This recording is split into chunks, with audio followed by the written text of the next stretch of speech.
Welcome to another broadcast of The Soul of the Everyman on the ArtistFirst Radio Network.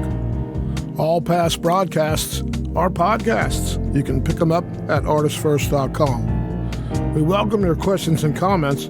Hit us up at dj@artistfirst.com. And now here they are, Michael and Margaret Lyons. And thank you very much, Z-Man. And I am Michael Lyons. And I'm Margaret. And tonight you're in for such a treat. Oh, boy. Because we're totally ill-prepared. That's not true. I think we are prepared. In fact, we were over-prepared. Yes. Well, it's just technical stuff happening.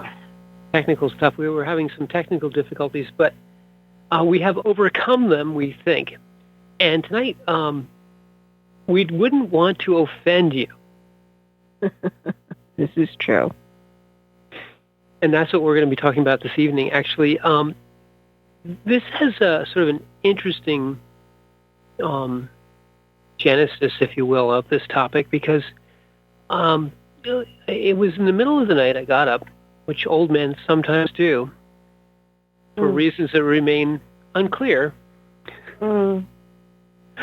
And I walked downstairs, and the TV happened to be on, and this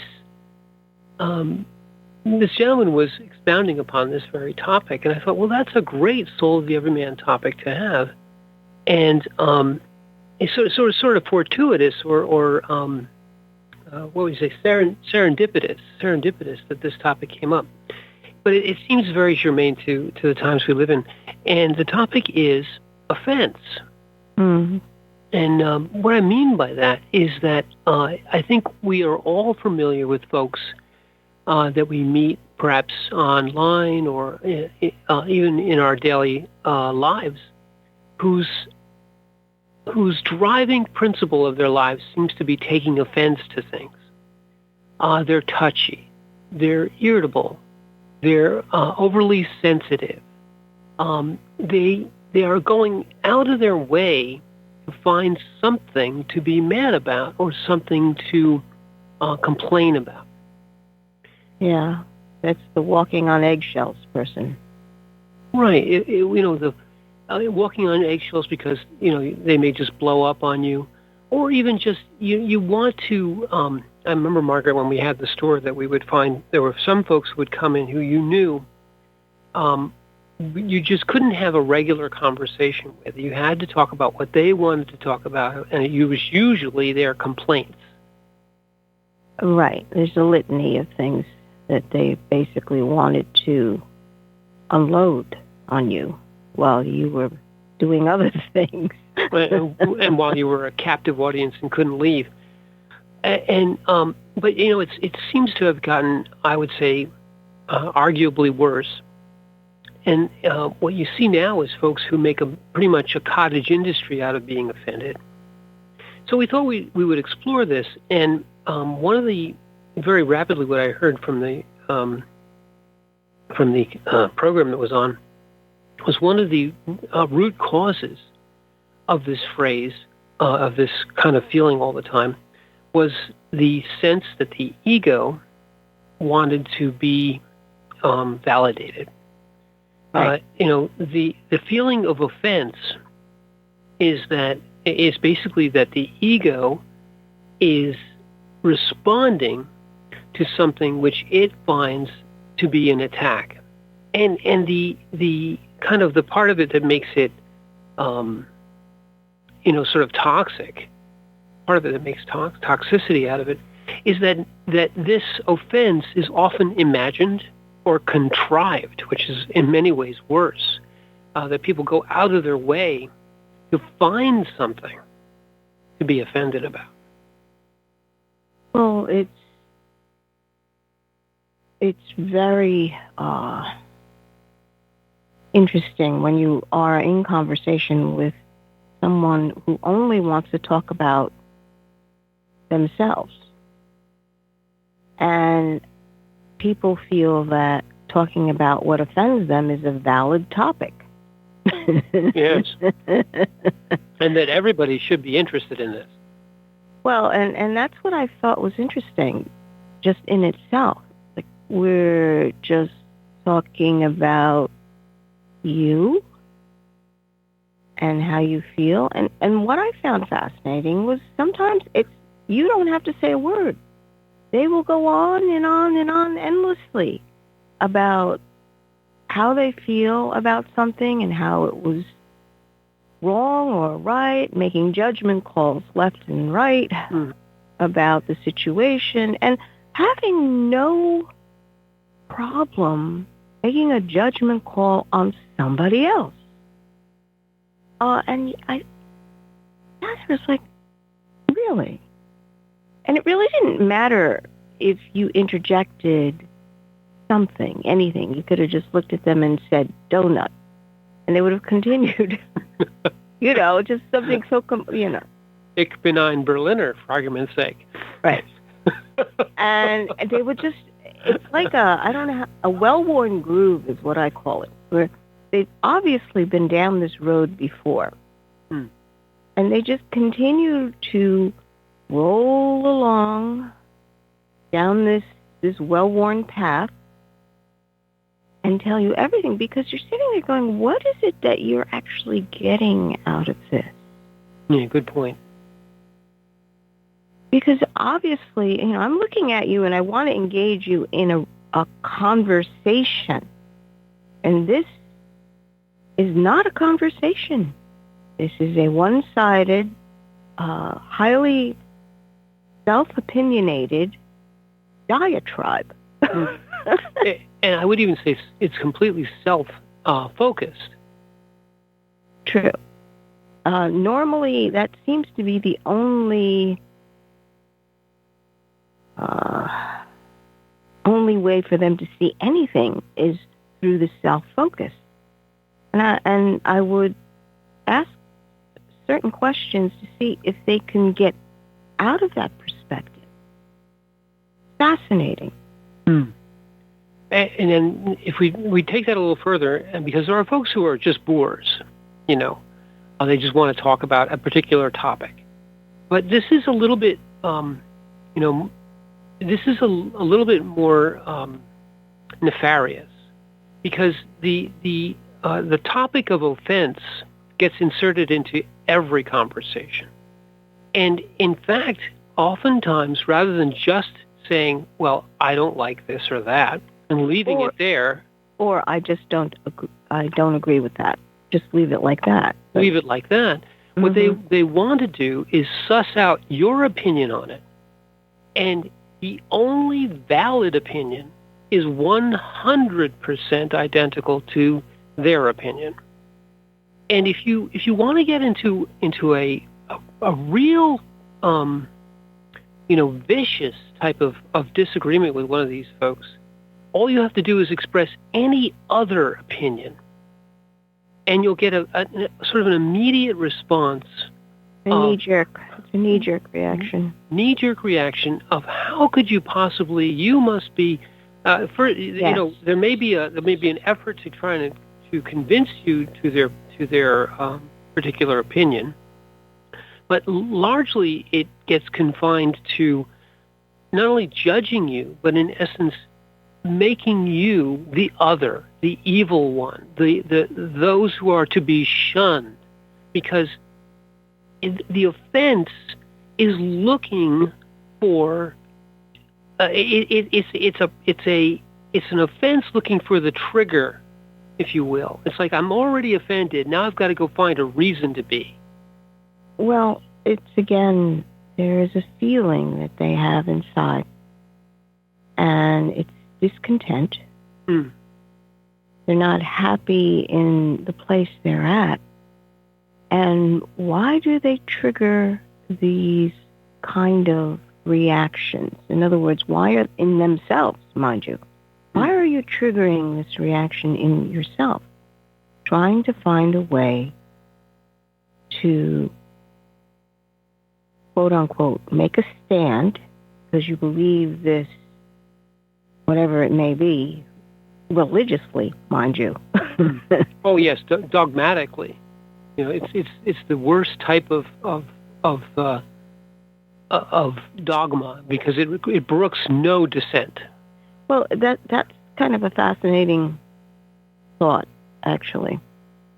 They are defending their particular viewpoint religiously.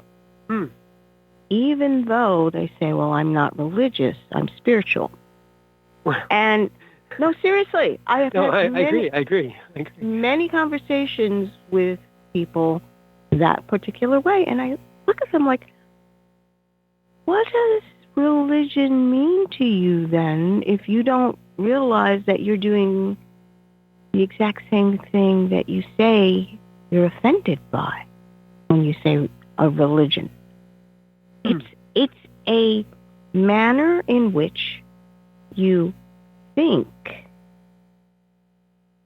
And what they're railing against is the top position. They want to be on top. It has nothing to do with right or wrong, because the right or wrong is what's the word I'm looking for? For them, right or wrong is malleable. It's, I don't think that's wrong, or I don't think that's right, kind of thing. It's a form of relativism, but it's fungible. Yes, relativism. That's the word I'm looking for. And you can't even have a conversation with them on a level playing field, because when they feel like they're not on top anymore, they want to change the rules and say, oh, no, you can't say or do. And the attacks become personal. That's when the red flag goes up for me. The minute they switch into a personal attack, I know all you want is the upper hand. You don't really care about the issue at all, although you say you do. Well, it becomes third chakra, right? Power centered, power over, power under. Well, that's when you have to check your energy to see if they are actually sucking life out of you. Seriously, because this sort of is a sneaky way of them letting themselves into your sphere. Well, yes, parasitic, right? Because the offense is a twin-pronged sort of weapon, if you will, because it immediately assumes that the offended one is correct, that the offender is either just misinformed or potentially of the darkest evil, and the engagement is all on the third chakra, power over, power under, where your only purpose is to dominate, as you were saying. Just you want to be in the top position if you're the offended one. And what you can observe if you see two equally offended personas come together against each other, if you will, there's a sort of a dynamic struggle, which if you sit back and observe, to see who is the most offended. Yeah, I'm more offended than you. But it's fascinating because those types of arguments are literally what you see when you see small children. It's not a sophisticated argument. It's like, well, I'm more than you, more something than you. And just like, have you come out of the preschool way of thinking about life? It's always definitely lower energy frequency. But this victim or it is a victim mentality, right? The idea that I am offended, and I think we talked about this the other week. And it's your responsibility to make me feel comfortable.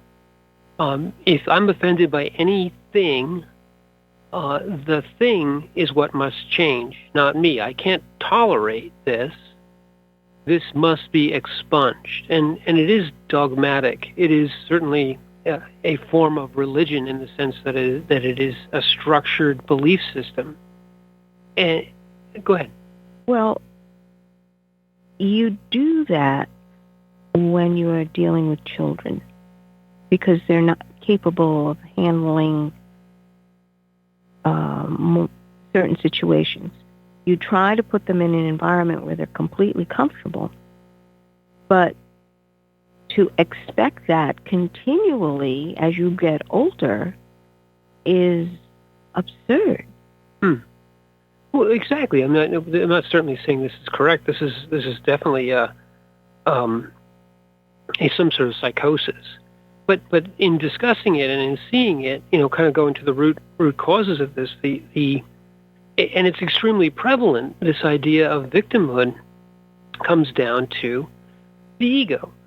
This gentleman last night, and Tolle has talked about this, extensively. And our quote, we haven't talked about our quote, but our quote is from Tolle. It's all about me, and what the world owes me. It's all about my story and how you have to agree 100% that I am the most offended or the most victimized, that I deserve sympathy or I deserve whatever it is that will make me comfortable. So this is all a gigantic manifestation or a parasitic manifestation of that ego body, of that ego energy. Well, the baseline of this is, again, going back to the Peanuts and Lucy. Yeah. You are supposed to be making me happy. I'm not happy. Someone's not doing their job. Right. You're supposed to make me happy. And you sit there and you go, just think about that for a second. Isn't that the attitude that you see continually? Somebody else is supposed to make you happy. That gives other people way too much power over you. Can you see that? It's amazing. Well, exactly. I mean, this is the victim is a weak position that's attempting to dominate through the agreement of others. So, in other words, it's playing upon the let's say the politeness, perhaps, or the willingness of the other to try and accommodate. But you mentioned it just a moment ago. It's someone else's business, or rather responsibility, to make me happy. But yet I'm never happy. So therefore, it's always still your responsibility. So you have to continually give way to me because I'm still offended. You're still not doing it right. You're still not 100% in agreement with me. So it's a very passive-aggressive thing, too. Yes, and even with small children, you're going to have to put your foot down when they want to cry and I want what I want. And you can't always get what you want. Wait a minute. I feel a song coming on. You hear that, Scott? Yes. No, don't stop playing. But we could. But now we're getting distracted. But yes, that song has got some very wonderful wisdom in it. But you're working with 4-year-olds, and we raise our own children, and we've seen this many times. You teach young people, young children, through example and through sort of a patient. You have to understand everyone. What you're really trying to teach them at the basic level is that everybody is equally deserving of their happiness, and that your happiness shouldn't be in the control of another. That if you want something and the other wants something, that you have to come to some sort of accommodation because you both have the equal right to exist, to have whatever it is. And, you teach that over time. Yes. But the antithesis of this, the absolute opposite of this, is teaching to be offended, and I think that there's a huge underlying force in our current modern society, and this is worldwide, not just America, which is teaching this idea that you should be perpetually offended, perpetually accommodated, and perpetually, in essence, unhappy. Well, it gives you the top position. That's really what it comes down to. And it's so odd because I can remember, as a young person, that if you would whine all the time, you would be, they're never happy. They're always whining and complaining. We don't want to be with them. And you would just get told to, in essence, grow up and stop being, a baby about it. Isn't that interesting? That phrase, "you have to grow up," is not being used now. Okay, you don't hear it much anymore. You don't hear it. And it's like, suck it up. It's okay. You can cry, but it is what it is. And it's just fascinating to me because we haven't really changed from that early emotional, mental byplay. Or at least there are adults that have not matured past that point. And it's being encouraged. I mean, the whole idea of suck it up, and this isn't, some sort of macho thing. It's all of us human beings have to understand that it, as you just said, it is what it is. You are unique and special. We said this, I think, last week or the week before. You're unique, you're special, but you're not more unique and more special. You're as special as the person, the being next to you. And so therefore, when you want something and they want the same thing, you have to realize that your wants and needs and desires and offenses are not more important. They are very important, but they're as important, equally important to the other.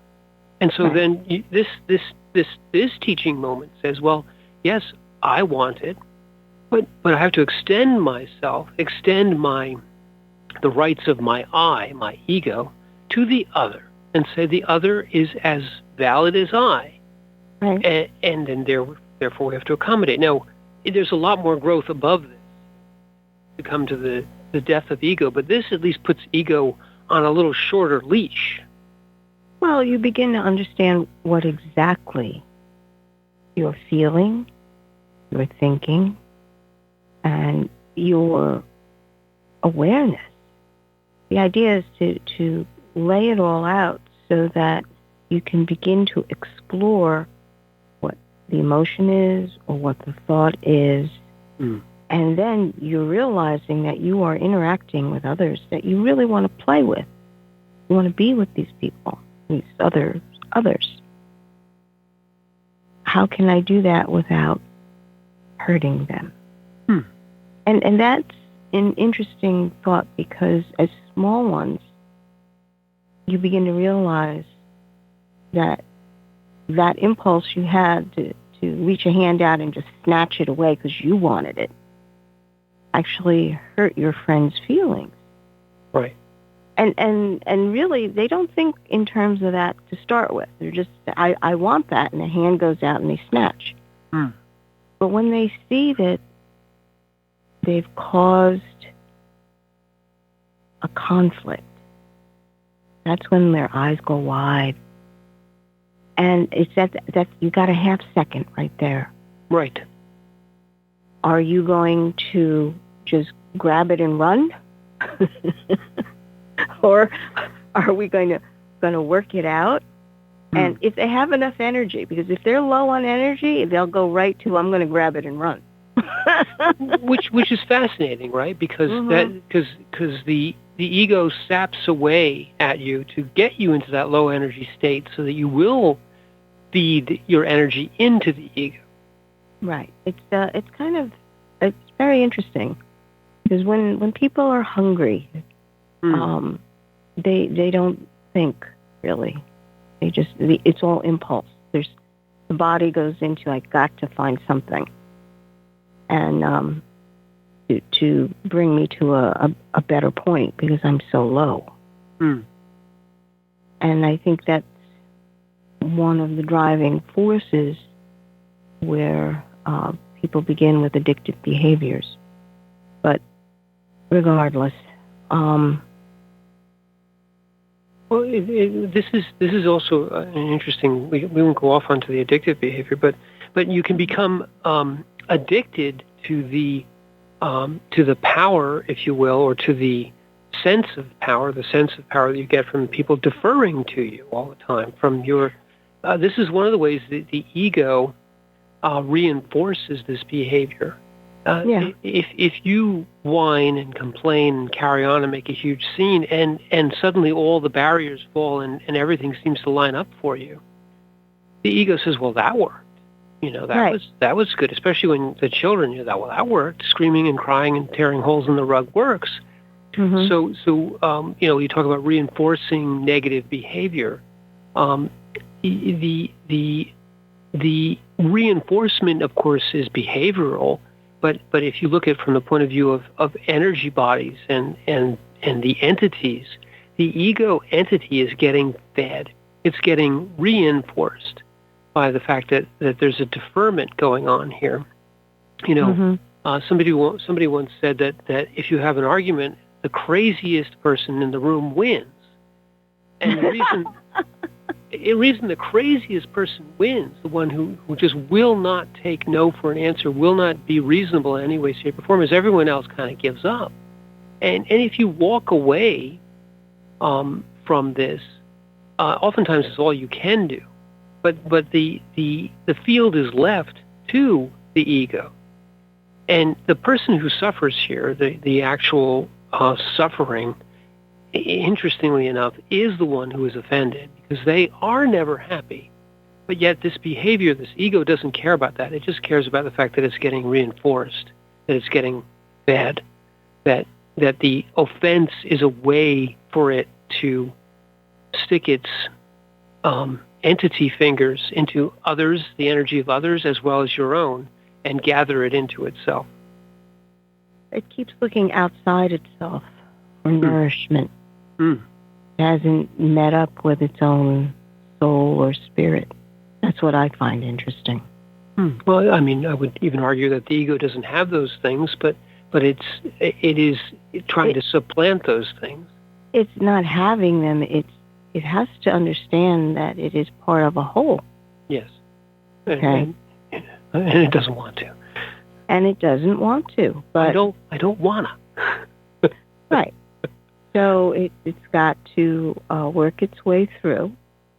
And the integration of your own consciousness is really key at that point. Because the ego doesn't have enough space within its own realm, the ego realm, to allow for a much greater viewpoint. So the integration is the responsibility of the individual soul. Well, at the risk of being offensive, I think we've reached the end of the first half hour. So let's go back to the studio, take a little break, and on the other side we'll come back and we'll talk more about offense.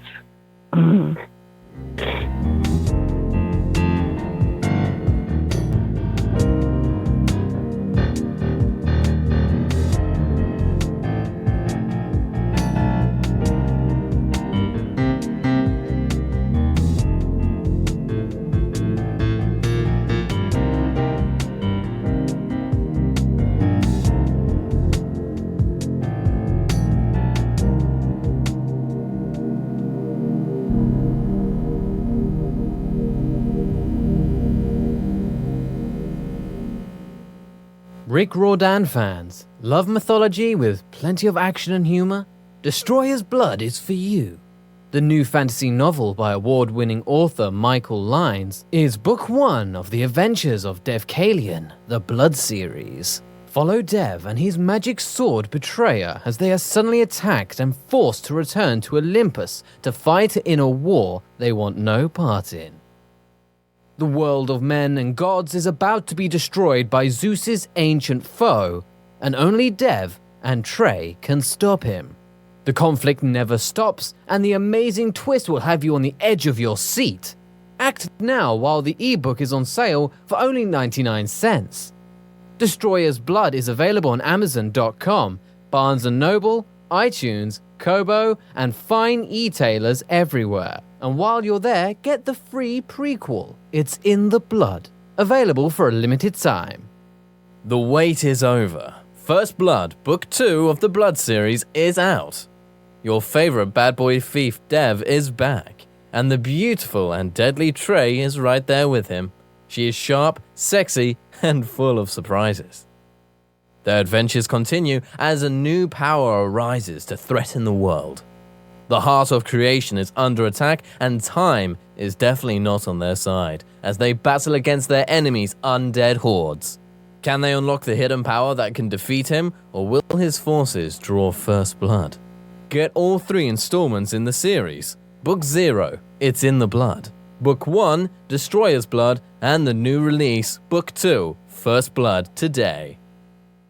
Available in ebook and paperback format on Amazon, Kobo, Apple, and most other fine e-tailers. The Fat Man Gets Out of Bed is the latest book from Michael Lyons, the award-winning author of There is a Reaper. Featuring 13 original stories, this wide-ranging collection has everything. Forbidden love, gods versus demigods, weird invading aliens, sexy seductive artificial intelligence, and unusual passion between the living and the dead. All set amidst fantastic worlds of pain and loss and boundless joy. From the sublime to the macabre to the bittersweet, The Fat Man Gets Out of Bed will leave you breathless with laughter, brimming with tears, trembling with suspense. Available now on Amazon.com, Google Play, iTunes, Kobo, and fine e-tailers everywhere. Moonstones and murder. Real murderers need a heart of stone. Meet Maggie and Mike Heartstone, parents of twin boys, entrepreneurs, and now empty nesters. Mike is retired, not by choice, from his position as chief of police in the picturesque resort town of Hamilton. And now his wife Maggie and her shop, the Cozy Crystal, are their only source of income. When a mysterious killing interrupts Hamilton's famous Springfield Park rock show, the townsfolk, the Cozy Crystal, and their lives are rocked to the core. Can Mike and Maggie figure out who is behind the murderous deeds before the town comes crashing down around them? A touch of romance, a little mayhem, and a whole lot of suspense, along with plenty of comedy and thrills galore. Get your crystal magnifying glass out. It's time for some moonstones and murder. Available on Amazon, Apple, Kobo, and other fine e-tailers in ebook and paperback. Out soon on Audible. Get your copy today. There is a Reaper is the story of 5-year-old Christopher Aaron and his life-changing struggle with leukemia. Winner of both the Indie Bragg Medallion as well as the reader's favorite silver medal for memoir, There is a Reaper has more than 100 Amazon book reviews and a 5-star rating. It has been described as life-changing, spiritual, a must-read. Just released on Audible and iTunes, this memoir is also available in paperback and on Amazon Kindle for only 99 cents. Get your copy of this life-changing memoir today. Hi, this is Hannah Ruth from the band Wild Hum. Check out our new Americana Soul CD, Wild Hum, at our website, wildhummusic.com. And you are listening to the ArtistFirst Radio Network. Thank you.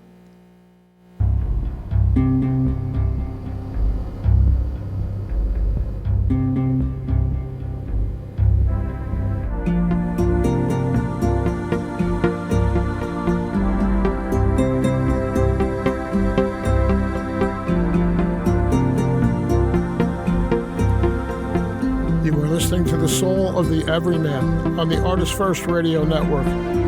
Send us your questions and comments. DJ at ArtistFirst.com. Back to your hosts, Michael and Margaret Lyons.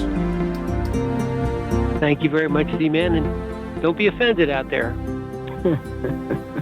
We will answer every one of your comments. Oh, Lord. Well, tonight we are talking about offense, and we spent sort of the first half hour talking about the fact that those who use offense as a means of dominance, or even as a weapon, are really driven at their root by a sense of an ego entity that wants to be fed. So I think, Margaret, if you have it in front of you, would you read Tolle's quote, because I think it's germane. Okay. A very common role is the one of victim, and the form of attention it seeks is sympathy or pity or others' interest in my problems, me, and my story. Seeing oneself as a victim is an element in many egoic patterns, such as complaining, being offended, outraged, and so on. Eckhart Tolle. Exactly. So there's a universe of let's say reactions that are all tied together to this egoic entity. They're all kind of channels that feed the egoic entity. You mentioned, Margaret mentioned in the first half hour, the fact that when we were at the store at the Rock and Gem, oftentimes we would be visited by folks whose purpose, it seemed, was not there. They weren't there to buy anything. They were there to complain. And this idea of me and my story is what they would use to a captive audience. A shopkeeper can't really leave their shop, to a captive audience, and be able to, in essence, know that you had to listen, you had to be polite, you had to kind of accommodate them, and it was sort of a passive-aggressive way of getting someone to listen to them, talk about them and their story. And you can run into this, anywhere. You can run into it in a supermarket, or you can run into it at your office. People whose conversation, as Margaret mentioned in the last half hour, is really nothing more than a diatribe. Well,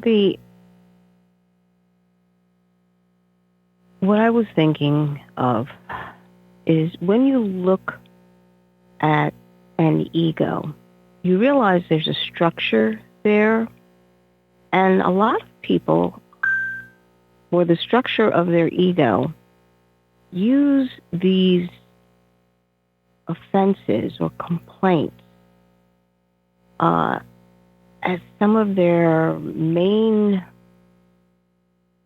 foundation to their ego. Mm.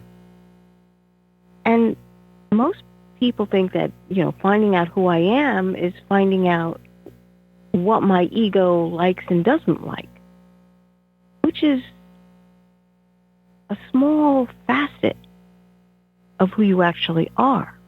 Mm. But they want to enlarge this to say that this is who I actually am. So when you don't agree with their complaint or their opinion, they've already identified themselves with that ego pattern, and they feel threatened that you're going to take down their ego, which means that I am going to die. That reaction, that's one of the almost hair trigger kind of responses that you see if it's just you think it's a mild conversation. But what's actually happening is the person who's identifying solely with the ego is reiterating everything that you may have heard before. And I wonder sometimes if their consciousness is looking at it going, this can't be all there is. Yeah. Well, I mean, I like that thought particularly because the fact that the ego is founded upon, let's say, an offense or upon some complaint, and then they start to tell the story, And perhaps you very reasonably say, well, that's not such a big deal. You could just do this.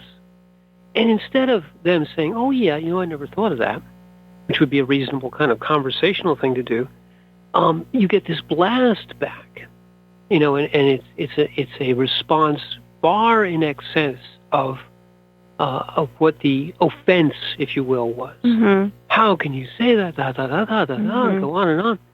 Because in essence, what you've done by giving them a very reasonable and perhaps something that would occur to most people to say, well, you could just do this, is attacking a foundational part of that ego being. And so it reacts in the way an animal reacts when you attack it.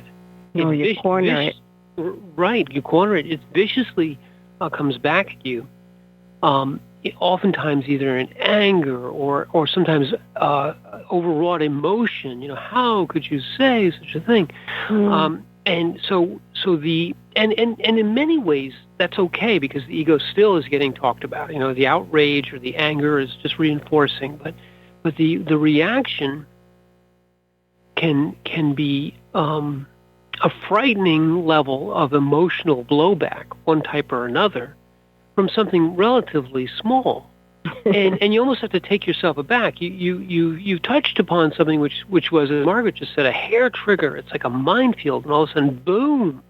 And if you don't know this person, you're like, wow, so and so is really touchy about whatever it was, X, Y, or Z, and maybe the next time you say, well, I'm going to avoid talking about that, but you don't know where the minefields are with this egoic.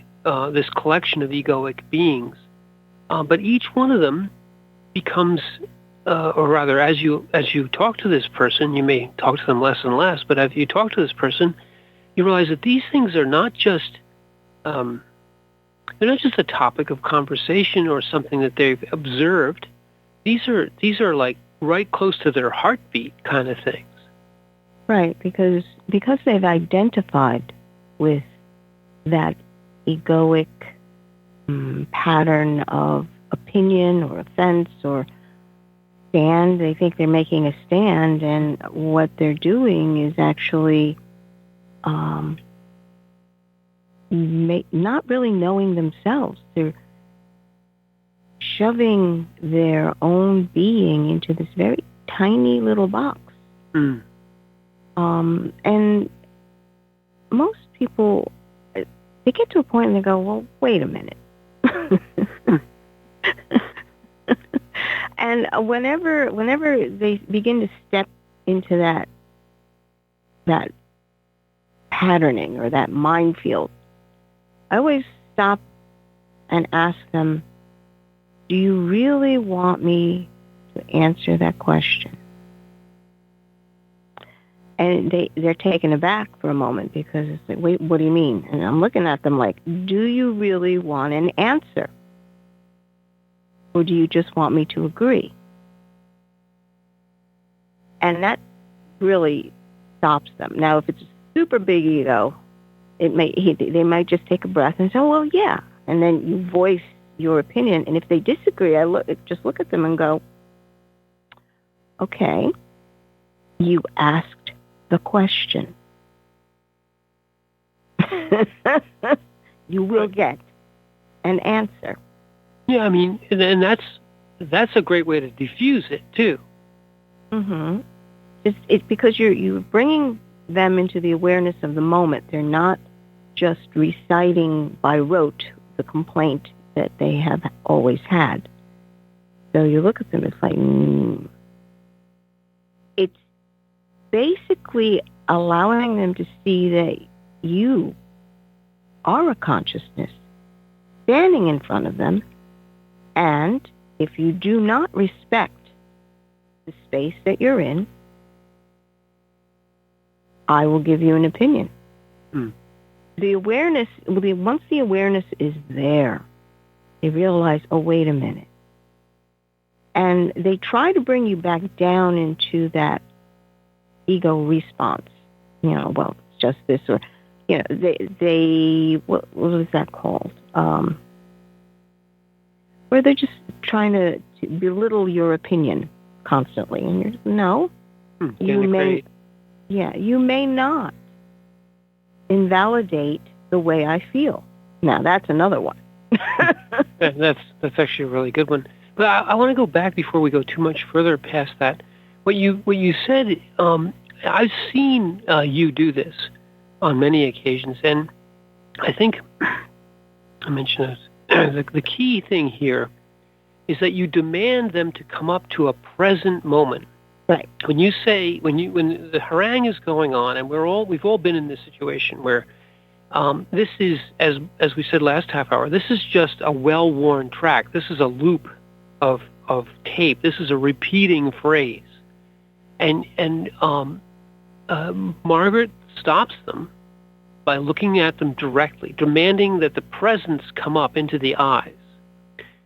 And sometimes that stops them right there and they just run away. But the ones who are feeling like they can deal with it, they come up into the eyes, they demand the presence, and then you say them, hit them with that direct statement. Do you, the whole being, do you really want me to answer that question? And so this is a moment where they get shifted out of, it's is that so moment. They get shifted out of the harangue and are made to answer a presence question. Are you in there? Hello, hello. Is anybody in there? And then when you get them, I've seen you do this, you get them focused, actually present for a moment. You hit them with that, do you really want me to answer? And they get squirrely. They kind of go back and forth a little bit, like, oh, I'm out of my depth here. I'm in a different spot. I'm being asked to account for myself, Mm-hmm. to listen to another being, to treat them as an equal. And that's if you can. That's a beginning. That's an opening spot. You can over time you can work somebody out of this egoic this egoic cycle that way. But it takes a lot of work on your part, and they have to kind of be worth it. Well, it does because you this is almost like a 12-step program. You've got to get them up and into presence on a regular basis. But even that little bit gets them on the happy feet. They get hoo, hoo, hoo, because they feel in essence that now they're being seen by another being. Yes, you are being seen, and as you said, many of them just get into happy feet mode. They can't or don't want to acknowledge that someone actually might see you, and you might see things that you've been trying to hide. So that's usually the reason why they get the happy feet. And anybody who's got a nasty intention immediately was out the door. That's what we found. Yeah. That scared the. Sometimes these egoic entities are toxic to their bearer as well as to those around them, those who have to interact, and they don't like being seen. No. And oftentimes the suffering being, because the being of these people is still there and it still exists, and it is who they actually are. The suffering being is able to come up for an instant, get a small breath of air above the depths, and the ego, these egoic entities don't like that at all. No, because it really makes them run. Yeah, no, it's the truth, but inevitably they do come back because suddenly they felt different, and they're in misery most of the time because that praise keeps playing, that track, those words come back over and over again, and it makes them very unhappy. Yeah. So they had a break when they came in, and even though it was uncomfortable, I had a break. Yeah, I mean, it is a way to, there are many, many ways, but in the store, in the Rock and Gem store, we would get folks who would come in for the very first time burdened terribly with their egos and their complaints, and Margaret has the facility to if they are willing to engage in an actual conversation, to kind of resonate with the being, even for a few moments. And then you would get them to come back. And sometimes they would improve because they would feel this slight easing. Because the ego is a terrible burden. My goodness. It's a terrible parasitic burden. And if you free the being, even for a moment, it's like a deep breath of fresh, cool air. Right. And we would see these people again, and sometimes they would improve, and oftentimes improve dramatically, which was interesting. But regardless, these are apocryphal situations. The overarching thing about these egoic patterns, whether it's complaint or offense or these sort of diatribes, harangues, the feeling of outrage and so on, is they are all attempting to supplant the being with the ego, the little I, and they're all trying to get the identity to be tied directly to their psychosis. It's the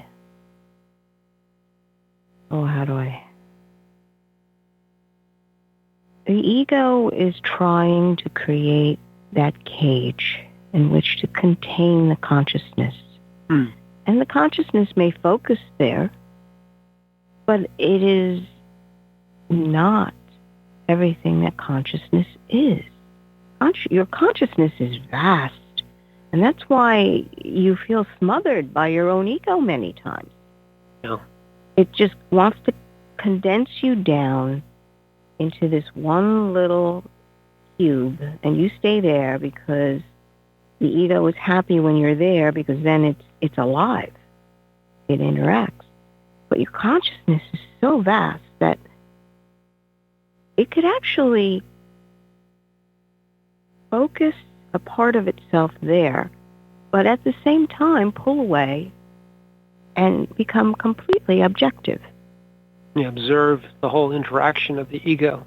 And it is that shift between that focus in the ego and then the objective viewpoint outside of the ego, which is an amazing exercise to try to begin to do. You're shifting into that small space, then shifting out and seeing where it all falls together. Where is that small space actually within the larger field that you exist in?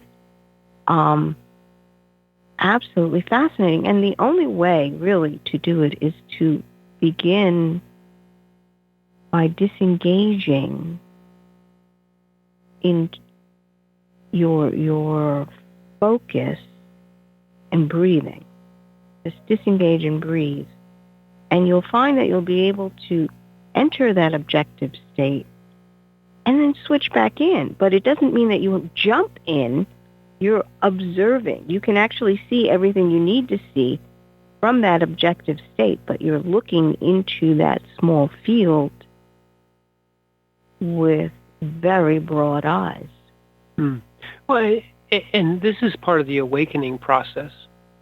And, for a period of time, you may still have the egoic patterns. They're kind of fading over time.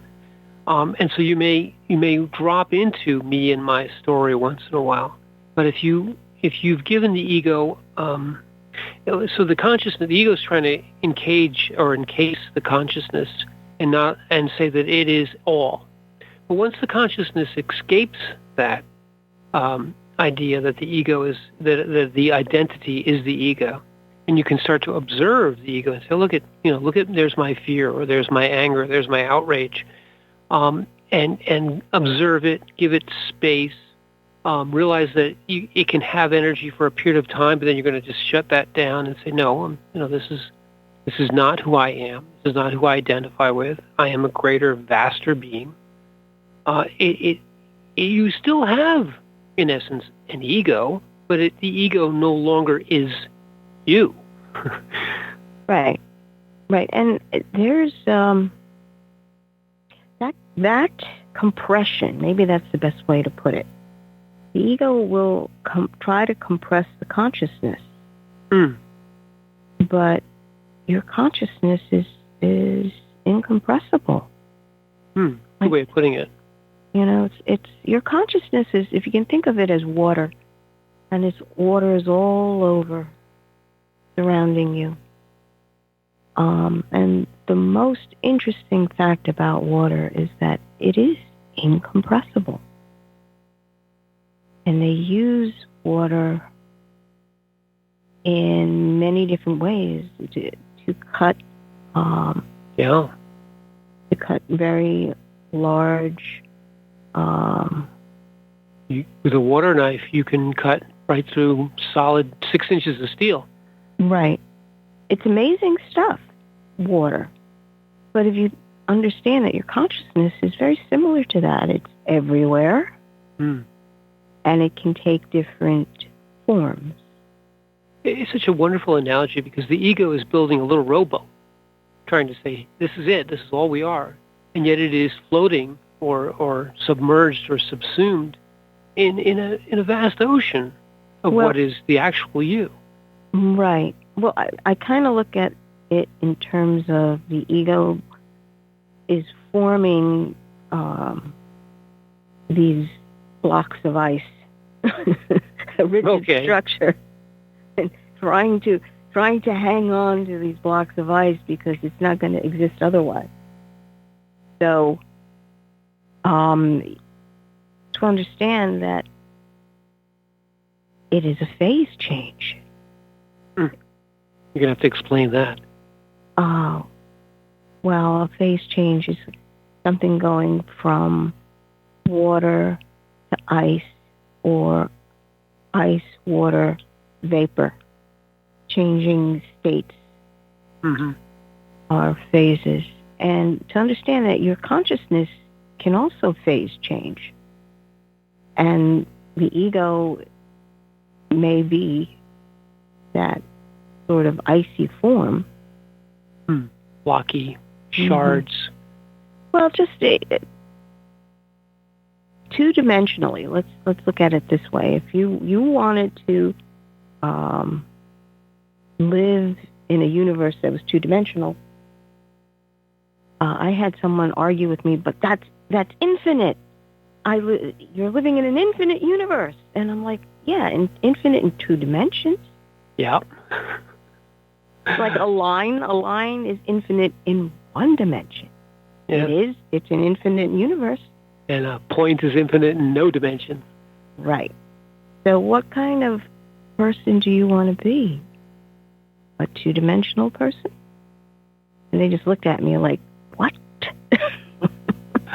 I think we might need to phase change into the end of the show. So why don't you take it away? Oh, yes, we have reached the end of the show. And I'm Margaret. And I'm offended. I'm Michael, and thank you for listening.